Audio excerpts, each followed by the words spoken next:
आज हमने ये सीआईआई के प्लेटफॉर्म से सीआईआई के माध्यम से हमने ये एक इलेक्ट्रिसिटी पावर कॉन्क्लेव किया है। इसमें जितने भी स्टेक होल्डर्स हैं, चाहे वो पावर जनरेशन वाले, बीबीएमबी वाले, स्मॉल थर्मल, सोलर एंड जितने भी यहाँ पे पावर प्रोजेक्ट्स हैं, उन सबको प्लस इंडस्ट्रीज को यहाँ पे आमंत्रित किया था। और आज का उद्देश्य यही था कि बेसिकली जो गवर्नमेंट के बीच में और जो स्टेक होल्डर्स हैं उनके बीच में थोड़े जो गैप्स नजर आ रहे हैं उसको कैसे रेगुलर बेसिस पे ब्रिज किया जाए।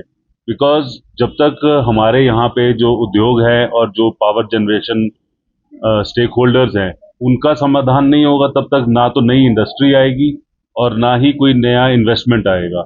तो उसको समझने के लिए आज हमने यहाँ पे पावर कॉन्क्लेव को कंडक्ट किया है।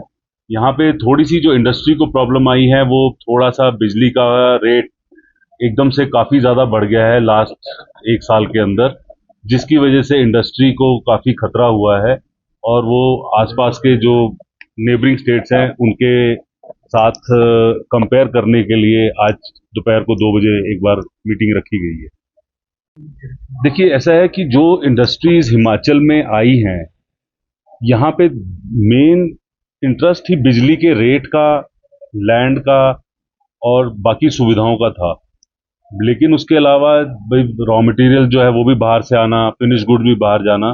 बट आज जो बिजली के रेट एकदम से इन्होंने 40% बढ़ा गए हैं 1.5 साल में, उससे इंडस्ट्री की वायबिलिटी के ऊपर काफ़ी ज़्यादा इफेक्ट आ रहा है। ये लक्ष्य निर्धारित किया है कि हम जो हैं वो ग्रीन स्टेट के रूप में उभर कर आएंगे और देश का पहला ग्रीन राज्य बनेंगे। उसके लिए हाइड्रो जो पावर है वो एक मेजर कंपोनेंट है, क्योंकि हाइड्रो एनर्जी जो है वो ग्रीन एनर्जी के रूप में जानी जाती है। उसके अलावा सोलर, विंड और दूसरे जो रिन्यूएबल एनर्जी के सोर्सेज हैं उनको मिला के हिमाचल प्रदेश अपना जो कमिटमेंट है वो ग्रीन एनर्जी पे करने के लिए आगे बढ़ रहा है, ताकि जो थर्मल पावर से हिमाचल लेता है एनर्जी उसको लगभग ख़त्म किया जा सके। तो उस दिशा में हम आगे बढ़ रहे हैं। तो सीआईआई ने जो ये आज ये कॉन्क्लेव किया है ये महत्वपूर्ण है, क्योंकि इसमें जो पावर सेक्टर से जुड़े हुए सारे लोग शामिल हो रहे हैं।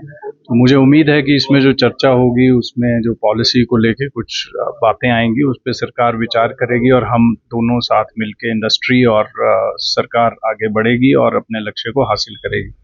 जहाँ तक पावर टैरिफ का सवाल है, पिछले दिनों प्रदेश सरकार ने सब्सिडीज़ को कुछ रैशनलाइज किया है, ताकि जो पावर सेक्टर में सब्सिडीज़ हैं वो टारगेटेड हो सकें।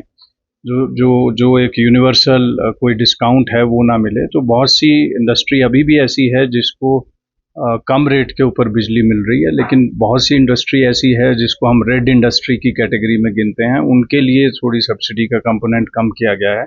लेकिन जहाँ तक हमारा कैलकुलेशन है उसके हिसाब से हिमाचल प्रदेश में बिजली जो है इंडस्ट्री के लिए आज भी पड़ोसी राज्यों के मुकाबले सस्ती है। आज की इस कॉन्फ्रेंस में इस पे भी विचार होगा और मुझे उम्मीद है कि इस पे डिटेल में चर्चा होगी, क्योंकि ये केवल रेट और यूनिट्स का मामला नहीं है। बहुत सारे इसमें सब कंपोनेंट होते हैं। रात को अगर कोई इंडस्ट्री बिजली इस्तेमाल करती है उसके रेट अलग हैं, पीकिंग आवर्स में कुछ और हैं, ऑफ पीक आवर्स में कुछ और हैं।